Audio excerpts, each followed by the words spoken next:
ह्या सिद्धेश्वराच्या यात्रेची तयारी जवळपास पूर्ण झाली. अंतिम हात प्रशासन आणि मंदिर समितीच्याकडून फिरवला जातोय. यावेळच्या या यात्रेत आणि उत्सवात खास आकर्षण असणार आहे ते गाभाऱ्यात केला जाणारा चांदीचा आणि सोन्याचा मुलामा.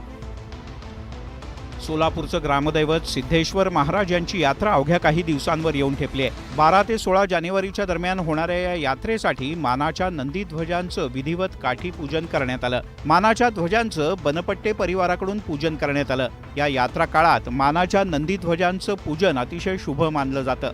भक्तगण आपल्या घरी नंदी ध्वजाचं पूजन करून श्रीचरणी प्रार्थना करतात. दुसरीकडे या महायात्रेच्या पार्श्वभूमीवर सिद्धेश्वराच्या गाभाऱ्याला सोन्या चांदीनं मढवण्याचं काम वेगानं सुरू आहे. सुवर्ण सिद्धेश्वर अशी कल्पना ठेवून हे सुशोभीकरण केलं जात आहे. त्यासाठी मंदिराच्या गाभाऱ्यात 1200 किलो चांदीचा वापर करून त्याला सजवण्यात येत आहे. त्यावर आता 250 किलो सोन्याचा मुलामाही दिला जाणार आहे.